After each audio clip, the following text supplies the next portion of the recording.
Ma femme a passé la nuit chez ses parents et a oublié son téléphone. À 3 heures du matin, Marie numéro 2 a appelé. Quand elle est revenue, je lui ai donné ses valises. Ton mari et sa femme, numéro 1, attendent. Elle m'a accueilli à la porte avec un baiser, sentant le romarin et le produit vaisselle, et m'a tendu une assiette avant même que j'aie posé mes clés. Du poulet, des carottes rôties, une salade qu'elle savait que j'aimais. Elle s'est appuyée sur mon épaule pendant que je mangeais sa joue chaude, son sourire facile. Tu as eu une longue journée, a-t-elle demandé en tapotant ma cravate. Ton visage a cette expression de fatigue. C'est un visage, Léa. C'est censé faire des choses de visage. Elle a reniflé. Mange, puis canapé. Je t'ai gardé le dernier épisode. Je me souviens avoir pensé, voilà. C'est ça que l'on est censé ressentir. J'ai 45 ans, pas 25. Je n'ai pas besoin de feux d'artifice tous les soirs. J'ai besoin de ça, une femme qui me fait de la place, un foyer qui ne cherche pas la bagarre. J'ai fini mon assiette, je l'ai rincée et je l'ai enlacée par derrière pendant qu'elle mettait les restes dans des boîtes. C'est une belle vie, lui ai-je dit. Elle a levé les yeux vers moi. Oui. Si j'avais su où cela menait, j'aurais fini 2 assiettes et acheté des fleurs en route vers le plan B. La première fausse note est arrivée 3 nuits plus tard. Pas une explosion, un frémissement. Je suis entré dans le salon et Léa a fait glisser son téléphone, écran vers le bas, sur le coussin. Pas un crime. Puis elle a tourné son corps de sorte que le téléphone a disparu derrière sa cuisse. Qui se cache, ai-je demandé, debout dans l'encadrement de la porte. Calme, taquin. Qui est paranoïaque, a-t-elle souri, mais le sourire s'est figé à mi-chemin. Julie a envoyé un mème stupide. Tu lèverais les yeux au ciel. C'est mon métier de lever les yeux au ciel. J'ai tendu la main. Elle a ri et est restée où elle était. Tu me fais confiance? Ce n'est pas la question que j'ai posée. C'est la réponse que je donne. Elle a tapoté le coussin. Assieds-toi. Ton émission commence. Je n'ai pas insisté. Je ne mords pas à l'hameçon, mais je l'ai noté. Une épingle sur une carte silencieuse. La carte a reçu une deuxième épingle la semaine suivante, au dîner du dimanche chez Carole. Carole est sa mère, une femme qui gère 3 minuteurs en même temps et n'écrit jamais rien. Nous coupions des légumes au niveau de l'îlot central quand le téléphone de Léa s'est allumé sur le comptoir. Elle est passée devant moi et l'a retourné face contre table, vivement. Carole a jeté un coup d'œil. Vous devriez faire un voyage, tous les deux, a gazouillé Carole. Les couleurs de l'automne. Vous dites toujours que vous allez y aller et puis vous ne le faites pas, j'adorerais, ai-je dit. Léa continuait de couper. Il travaille beaucoup. Octobre est chargé. Il y a des jours dans le mois d'octobre, ai-je dit, à moitié en plaisantant. Elle a rétorqué, alors emmène Julie. Elle est toujours partante pour des bêtises, et elle a adressé un sourire narquois à Carole comme si c'était moi qui évitais la lumière du jour. Carole a ri. C'était léger, mais c'est mal tombé. Personne n'aime se faire acculer dans un coin devant un public. Sur le chemin du retour, je regardais la route et laissais le silence faire son travail. Au feu rouge, Léa a ajusté le rétroviseur, puis m'a regardé de côté. Arrête de bouder, a-t-elle dit. Je n'ai pas 13 ans. Je ne boude pas, tu fais la tête. Ce n'est pas mon genre. J'ai tourné à gauche. À propos du téléphone. Pour l'amour du ciel, Daniel. On peut avoir une règle normale. Face visible. Pas de cachotterie, ni l'un ni l'autre. C'est simple. Elle a croisé les bras. Je ne suis pas une enfant. Bonne nouvelle. Moi non plus. J'ai gardé une voix égale. Pas de grands discours, juste de la clarté. Face visible, où on retourne au téléphone à clapper comme en 2005. Et je me mets à porter des pantalons cargo. Elle a souri à cela, à contre-cœur, puis a regardé par la fenêtre. D'accord. Face visible. Content? Raisonnable. Le lendemain, j'ai ramené des fleurs de l'épicerie du coin. Elle les a mises dans l'eau et m'a embrassé longuement, comme si elle était reconnaissante pour quelque chose qu'elle ne pouvait nommer. Alors j'ai pris ça comme une victoire, j'ai cuisiné des steaks, et nous avons mangé sur la terrasse. Une nuit normale, un mensonge nécessaire. 2 semaines de quasi-normalité ont suivi. Elle travaillait. Je travaillais. Nous faisions les courses. Nous faisions la lessive. Nous partagions le même lit. Mais son sourire n'atteignait plus ses yeux.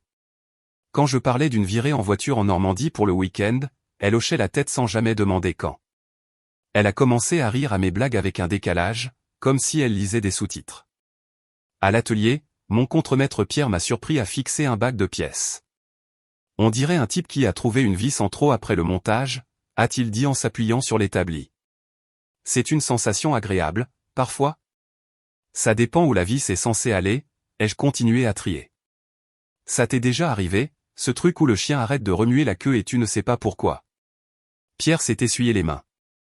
Les chiens n'arrêtent pas de remuer la queue sans raison. Les gens font semblant que si. Quelle est la solution? Tu arrêtes de faire semblant. Ce soir-là, j'ai réservé une table dans un petit endroit que Léa avait aimé au printemps dernier. Des bougies, pas de foule, du bon poisson. Je portais une veste. Elle est sortie de la chambre dans une jolie robe et des bottes, les cheveux relevés. Ça aurait dû être une de ces soirées où le couple à côté de vous ne cesse de jeter des regards, en souhaitant être à votre place. Elle s'est glissée dans la banquette en face de moi et a regardé le menu comme si c'était un contrat qu'elle ne voulait pas signer. Ça va? Ai-je demandé. J'ai faim, a-t-elle dit. Nous avons commandé. J'ai essayé d'entamer une conversation anodine, le travail, le nouveau voisin de Carole, le chien du voisin qui essayait de creuser un tunnel sous la clôture. Elle m'a répondu par des « et des « ah » et des bribes de phrases, comme si elle jetait des miettes de pain à un oiseau qui n'était peut-être même pas là. J'ai insisté. Tu te souviens de cet été où on allait au lac 2 fois par mois? Tu avais fait cette playlist, avec toutes ces vieilles chansons. Et elle a regardé au-delà de moi. Je me souviens. La conversation s'est éteinte. La cire de la bougie fondait en flaques. Le poisson est arrivé. Quand l'addition a été posée sur la table, elle a attrapé son sac comme si elle voulait sortir avant le générique de fin. Sur le trottoir, je me suis arrêté. Elle a continué à marcher.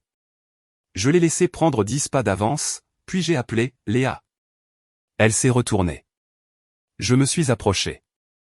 Je vais dire ça une fois et ensuite j'agirai en conséquence. Quelque chose ne va pas. Tu es dans la pièce avec moi, et tu es ailleurs. Elle a fait une grimace. Je suis fatigué. On est tous fatigués. La fatigue n'est pas cachotière. La fatigue ne retourne pas son téléphone dans sa poche. La fatigue ne décroche pas quand je lui parle. Elle a croisé les bras. Alors maintenant, je mens. Choisis ta version, Daniel. Je ne choisis rien. Je te dis quelle est ma position. Je ne vivrai pas dans le mépris. Si tu es là, sois là. Si tu n'es plus là, alors ne sois plus là. Mais ne joue pas à moitié et ne t'attends pas à ce que j'arrose cette plante. Elle a expiré bruyamment, a vérifié sa montre, puis l'a rangée comme si elle se surprenait à le faire. Tu dramatises la situation. Je lui donne l'importance qu'elle mérite. J'ai ouvert la portière du pick-up pour elle. Voilà ce que je vais faire. On ne va pas repousser le problème pendant des semaines. On rentre à la maison. On va établir des règles simples. Si tu veux de nouvelles règles, dis-les à voix haute. Si tu veux la liberté, dis liberté. Mais pas de zone grise. Elle s'est glissée sur le siège comme si elle avait un discours tout prêt mais décidé de le garder pour plus tard. Sur le trajet du retour, elle fixait les feux de circulation comme s'ils étaient une affaire personnelle. Nous nous sommes assis à la table de la cuisine, sur les bonnes chaises. J'ai écrit sur un bloc-notes comme si c'était pour le travail. Ça m'aide à réfléchir. Règle numéro 1, ai-je dit. Les téléphones, face visible. Pas de cachotterie, pas de pièce fermée à clé pour parler. L'un ou l'autre peut poser son téléphone sur la table quand nous sommes ensemble. Pas pour le contrôle, pour la confiance. Elle a hoché la tête lentement. D'accord. Règle numéro 2. Les soirées à l'extérieur sont notées sur le calendrier une semaine à l'avance. Les surprises de dernière minute, ça arrive. Mais ça n'arrive pas 3 fois dans la même semaine. Elle a fixé la page. D'accord. Règle numéro 3. Si quelque chose ne va pas, on le dit. Pas à travers des blagues. Pas à travers des mots silencieux. Elle a fait rouler le stylo entre ses doigts. Des mots. Bien sûr. Règle numéro 4. J'ai posé le stylo. Pas de commentaires constants pendant les dîners. S'il y a un problème, on le met de côté. On ne lance pas de pique devant des gens qui n'ont rien demandé. Elle a légèrement rougi. C'était à propos de ma mère? À propos de ta mère? À propos de n'importe qui. Je ne me livre pas à des provocations en public. Elle m'a regardé pendant une longue seconde. Tu es très organisé. J'aime que les choses fonctionnent. J'ai tapoté le bloc. Si c'est trop, dis-le. C'est très bien, a-t-elle dit, et elle a tendu le bras pour serrer ma main. C'était une pression faible, mais c'était une pression. Je sais que j'ai été distraite. Le travail a été bizarre. Julie a de nouveau rompu avec Thomas, et j'ai été au téléphone plus que d'habitude. Je ferai mieux. Bien. Elle s'est levée, a fait le tour et m'a embrassé sur le côté du visage. Tu as fait une liste, a-t-elle dit, amusée. Bien sûr que tu as fait une liste. Je fais des listes quand je veux que les choses vivent. Elle a ri pour de vrai. Nous avons regardé un film. Elle a mis ses jambes sur les miennes et s'est endormie avec sa main sur mon poignet. Ça ressemblait à un changement. Ça ressemblait à un cessez-le-feu. 2 jours plus tard, en milieu de matinée, elle est arrivée à l'atelier avec du café pour moi et un sac en papier qui sentait le petit déjeuner. Pierre a haussé les sourcils par-dessus l'aile de la voiture. Quelqu'un est en train de marquer des points, a-t-il marmonné. Léa a posé le café sur mon établi. Tu as un billet de 10 € pour le parking.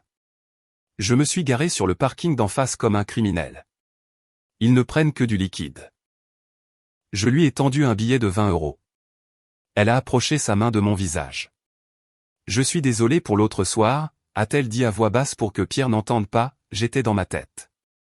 Tu ne méritais pas d'être assis en face d'une statue. Merci de l'avoir dit. Je vais arranger ça. Elle m'a embrassé. Dîner ce soir. C'est mon tour. Pierre l'a regardé partir. Elle est jolie, a-t-il dit. Et ses excuses avaient l'air de coûter cher. C'était un billet de 20 €. Pas l'addition, mon pote. Ce soir-là, elle a cuisiné. C'était bon. Elle a ri de mon histoire stupide sur un client qui insistait pour dire que son moteur faisait un bruit d'accordéon triste. Nous nous sommes couchés à la même heure. Son téléphone est resté face visible sur la commode. Je ne l'ai pas étudié. Je n'aime pas jouer au chien de garde. Les petites réparations ont tenu une semaine. Puis l'emploi du temps a commencé à vaciller. Je vais voir Julie, disait-elle depuis le couloir. On va boire du vin, peut-être un film. Ou, maman veut de l'aide pour trier le garage. Elle se débarrasse de la moitié de sa vie. C'est un désastre. Je n'enferme pas les gens dans les maisons. Elle y est allée. 2 fois, elle a envoyé un texto vers minuit. Je vais peut-être dormir chez Julie. On est toutes les deux épuisées.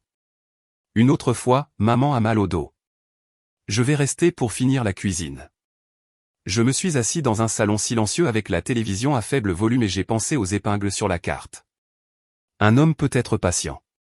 Il peut aussi choisir de ne pas être un pigeon. Le samedi suivant, les voisins organisaient un barbecue dans leur jardin, brassereau, chaises pliantes, bière dans des glacières. Léa se tenait avec notre voisine Sandra et 2 autres femmes près des jeux de cornol. Je les ai rejoints avec une assiette. Les hommes échangeaient des histoires inexactes sur leurs exploits de lycée. J'ai regardé Léa refaire la même chose, le corps entier se détournant lorsque son téléphone vibrait, le consultant derrière son coude, un sourire éclatant qui ne m'atteignait pas. Sandra l'a remarqué. Sandra remarque tout. Elle est d'une franchise brutale. Vous venez au chalet le mois prochain, a-t-elle demandé en lançant un sac de haricots. On a loué un grand chalet pas cher avec une terrasse et rien à faire. Apportez ce que vous voulez griller. N'amenez pas les enfants. J'ai répondu. On n'a pas encore parlé des dates. Léa, toujours sur son téléphone, a dit, je serai peut-être débordée. On verra. Sandra m'a regardé. Peut-être, a-t-elle répété. J'ai posé mon assiette. Nous ne sommes pas une machine à peut-être, ai-je dit. Si on vient, on vient. Si on ne vient pas, on dit non comme des adultes. Je ne vis pas au pays du plus tard. Léa a levé les yeux, surprise, puis a esquissé un sourire crispé. Il est d'humeur. Pas d'humeur, ai-je dit, toujours calmement. Une règle. Ça m'évite d'acheter des provisions pour un fantôme. Sandra a eu un petit rire. J'aime les règles.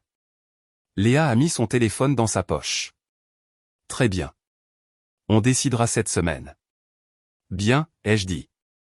Et aussi, et cette partie était une limite délibérée et publique, pas de drame.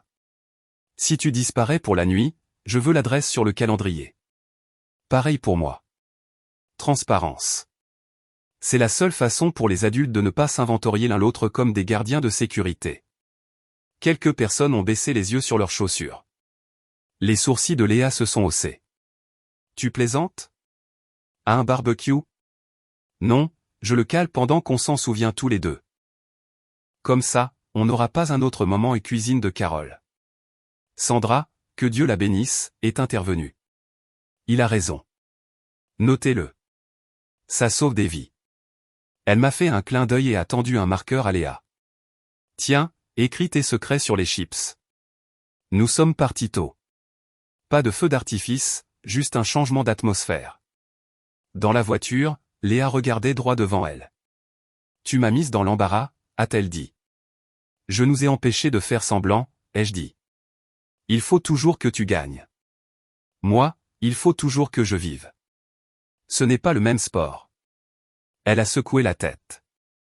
Puis, une autre illusion de changement. Elle a attrapé ma main sur la console et a entrelacé ses doigts avec les miens. Écoute, je sais que j'ai été distante, a-t-elle dit.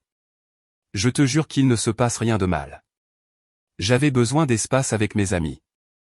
J'avais besoin de voir ma mère plus souvent. Je n'essaie pas de te rabaisser. Tu y parviens quand même. Je t'inclurai, a-t-elle dit rapidement. Je te traînerai chez Julie, chez maman, partout.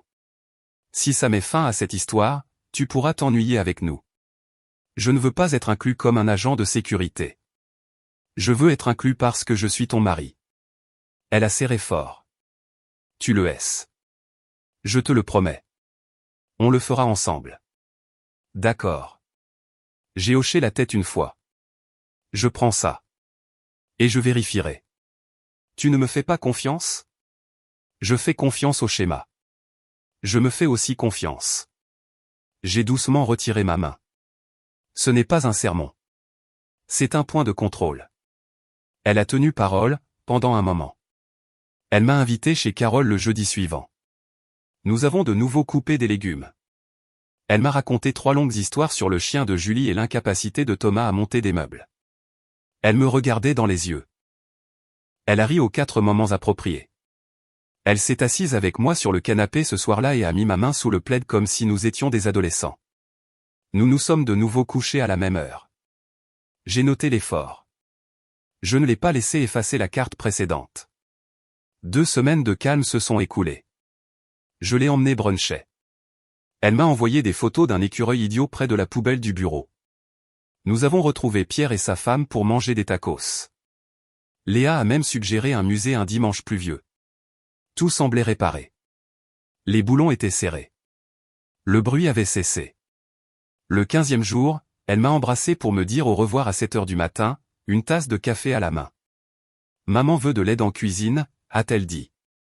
Elle essaie de préparer les repas pour un mois parce qu'elle a lu un article. Ça va prendre une éternité. Je vais peut-être rester dormir pour finir. Si tu veux appeler pour vérifier, appelle. Je ne te mens pas, d'accord, ai-je dit. Dis-lui bonjour de ma part. Je n'y manquerai pas, elle a touché ma poitrine avec 2 doigts, un petit rituel que nous avions depuis des années. Je l'ai regardé s'éloigner en voiture. La journée de travail a été normale. Pierre a fait tomber une clé et la maudite d'une manière créative et nouvelle qui n'enfreignait aucune règle. Je suis rentré, je me suis nettoyé, je me suis fait un sandwich. La maison était silencieuse. J'ai lu la moitié d'un livre dans le fauteuil près de la fenêtre, puis j'ai éteint les lumières et je suis allé me coucher à 11 heures. Une journée convenable. À 3 heures du matin, un téléphone a sonné. Pas le mien. Celui de Léa, de son côté du lit. La maison était si calme que je pouvais compter les bips. Je l'ai attrapé par réflexe, surtout pour le faire taire. L'identifiant de l'appelant affichait « Marie numéro 2 ». Je n'ai pas respiré pendant une seconde, puis je l'ai fait, parce que l'oxygène est important. J'ai fixé le nom comme s'il pouvait se réarranger en « spam probable ». Il a sonné de nouveau. J'ai appuyé sur répondre et j'ai tenu le téléphone, sans dire un mot. Une voix d'homme, chaleureuse, comme s'il appelait depuis un canapé. Chérie, et si on se voyait demain? Tu me manques. 2 semaines, c'est trop long. Ton mari a arrêté de te soupçonner? Ma bouche a parlé avant ma colère. Salut, Michel, ai-je dit, simplement. Son mari ne soupçonne plus rien maintenant. Tu peux te détendre. Comment va ta femme? Elle ne se doute de rien? Je vais arranger ça tout de suite. Il a raccroché si vite qu'il s'est embrouillé. J'ai fixé l'écran sombre où mon visage se reflétait et j'ai hoché la tête pour personne. Michel. Un nom que je connaissais, un vieil ami de Léa. De vieilles histoires, des barbecues, où il apparaissait comme un pote de longue date. Marié à une femme nommée Hélène. Nous avions dîné avec lui une poignée de fois dans nos premières années.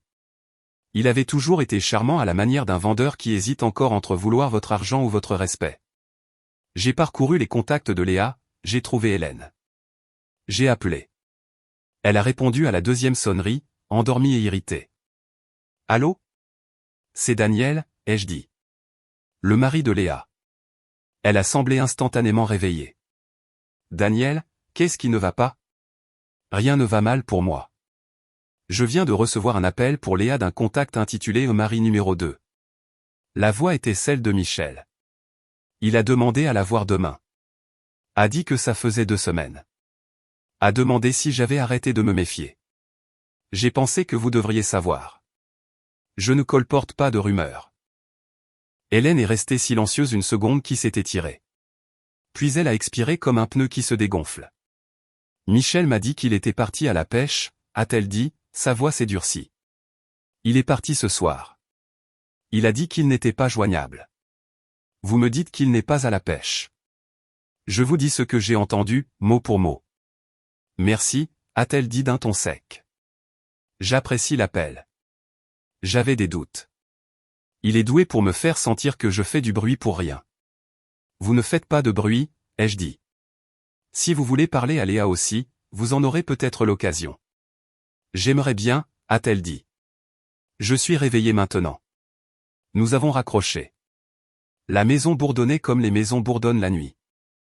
Je me suis assis sur le bord du lit avec le téléphone de Léa à la main, puis je l'ai reposé, face visible, comme s'il était radioactif et que j'avais fini de prélever des échantillons. S'il y avait jamais eu un moment pour jeter des objets, ça aurait été celui-là. Je ne jette pas les objets, j'impose l'ordre. Je suis allé au placard et j'ai descendu les bagages.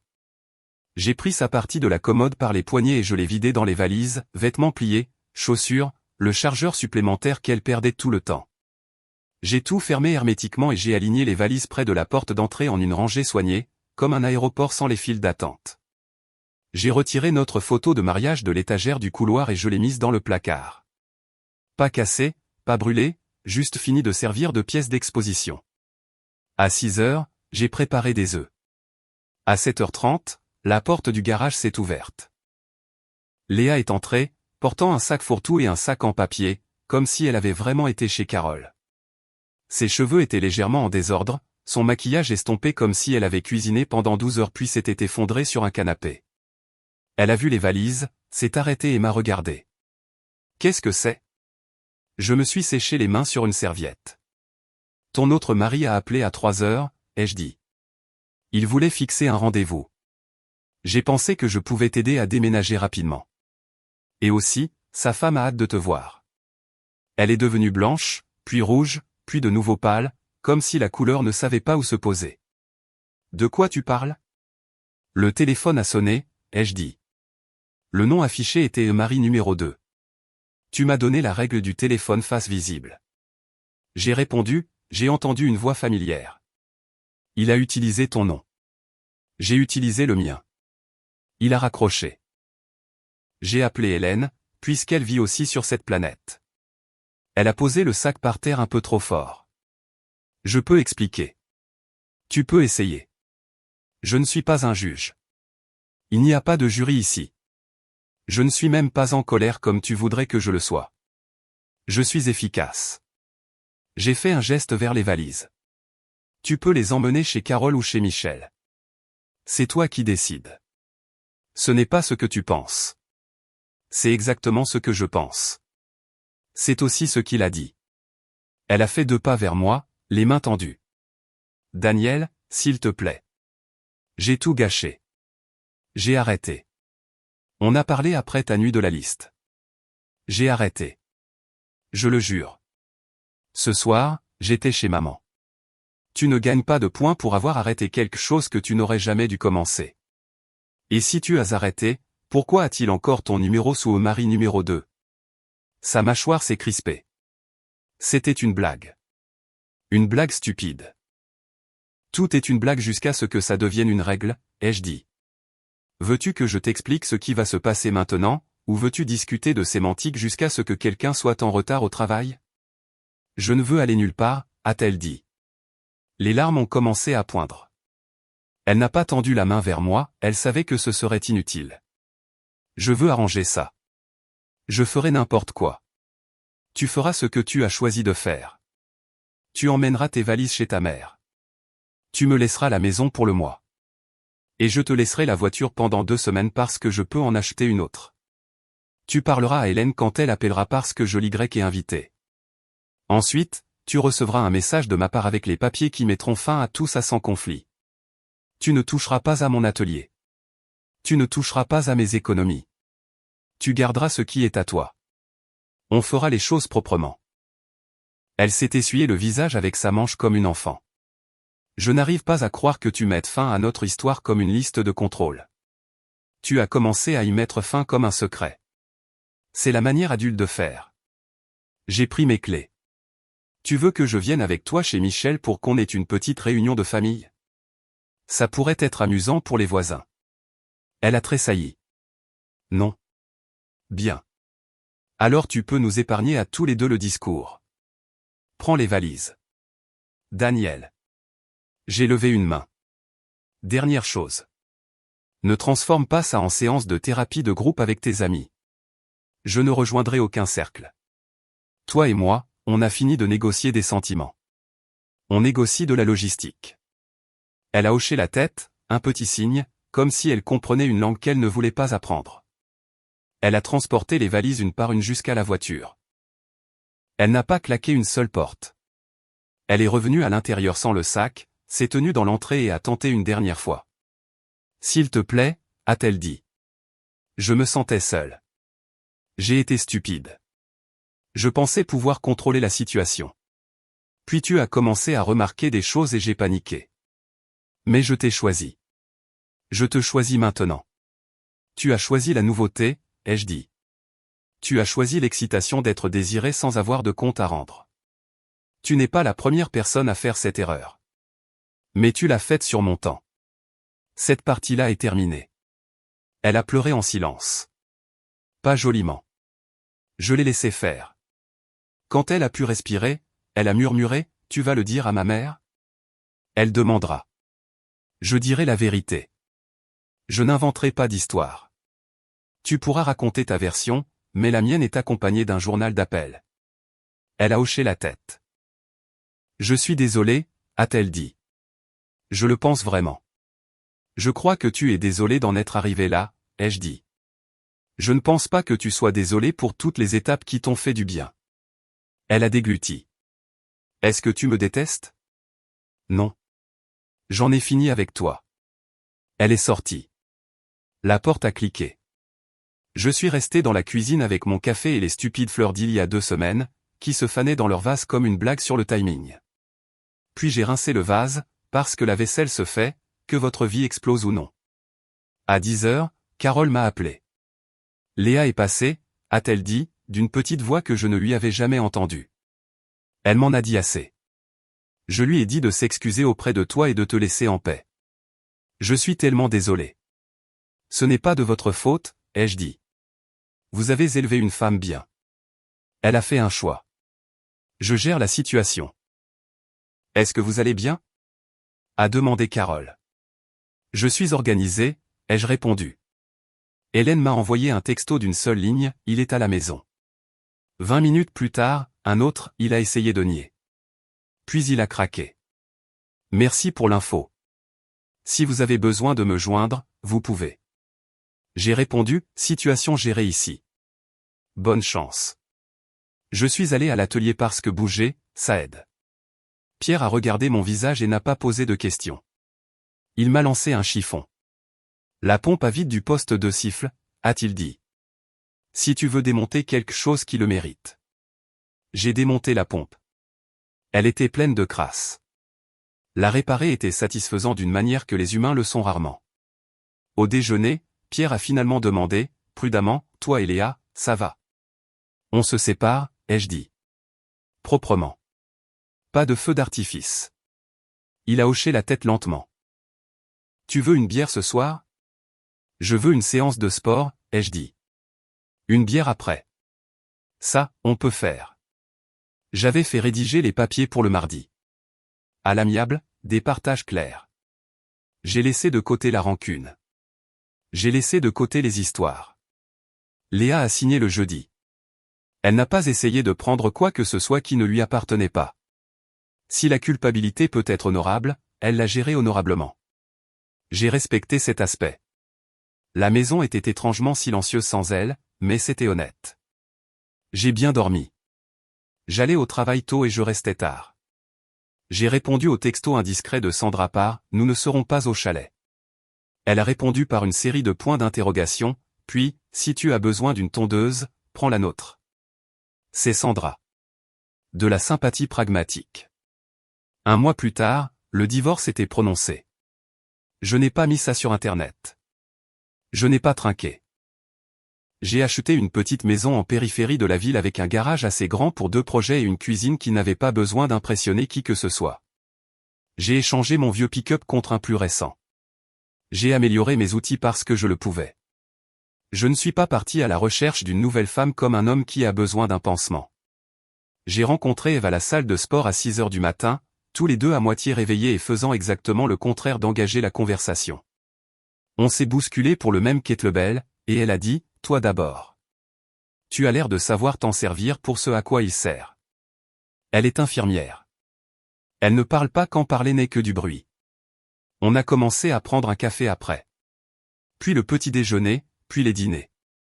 Elle pose des questions directes et disparaît pendant 12 heures quand elle est de garde sans me faire payer de péage pour ça.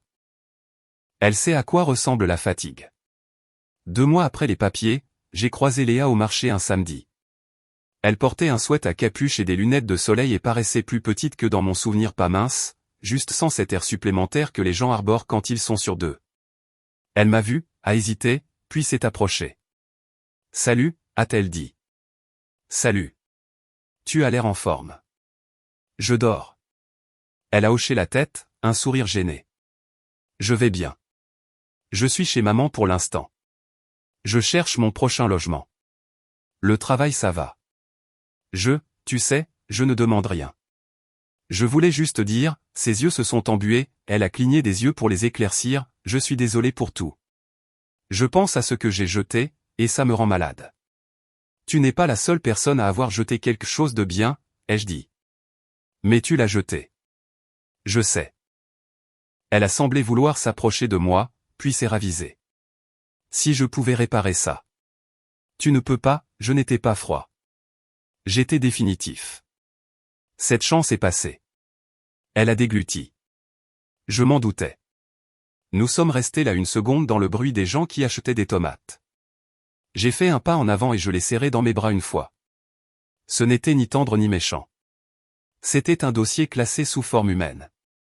Elle s'est accrochée une demi-seconde de plus que moi et a lâché prise. Prends soin de toi, lui ai-je dit. Toi aussi, a-t-elle dit. Je le pense vraiment. Je suis retourné vers Ève, qui comparait des pêches comme si c'était une science. Elle a levé les yeux, a enregistré l'expression de mon visage et n'a pas demandé d'explication au marché. Celles-ci sont meilleures, a-t-elle dit en m'en tendant une. Elles sentent ce qu'elles sont censées sentir. Nous avons payé. Nous sommes partis. Sur le chemin du pick-up, elle a demandé, ça va. Ça va bien, ai-je dit. Elle s'est excusée. Tu en avais besoin. J'avais besoin d'avoir été sincère à l'époque. Je l'ai été. J'ai ouvert la portière passager pour elle. J'ai tourné cette page. Ce soir-là, j'ai fait un barbecue dans mon petit jardin pendant qu'Ève lisait sur les marches, et Pierre envoyait des mèmes stupides et me demandait si j'amènerais le pick-up à l'atelier demain pour qu'il puisse prendre des photos de la nouvelle boîte à outils. L'air était simple, la musique était douce, et personne ne cachait rien derrière une cuisse. Les gens aiment parler de tourner la page comme si c'était une cérémonie. Ça ne l'est pas. C'est une décision que l'on applique, et puis ça devient une habitude. J'ai pris ma décision la nuit où le téléphone a sonné et où le nom affiché m'a noué l'estomac. Je l'ai appliqué avec des valises et des phrases qui ne tremblaient pas. Maintenant, c'est une habitude. Je fais attention à mon temps. Je n'arrose pas les plantes qui ne poussent pas. Si quelqu'un veut faire partie de ma vie, il entre par la porte. Personne n'a le droit de la maintenir ouverte de l'autre côté en me demandant de le remercier. Si vous cherchez des feux d'artifice à la fin d'une histoire comme celle-ci, vous n'en trouverez pas avec moi. Je n'allume pas d'incendie. Je coupe le gaz, je ferme la porte à clé, et j'emporte les clés avec moi. C'est comme ça que les hommes comme moi empêchent la maison de brûler. Et quand quelqu'un appelle à 3 heures du matin sous un nom qu'il pensait être une blague, il découvre qu'il a appelé un homme qui tient sa propre liste. Et qui la suit.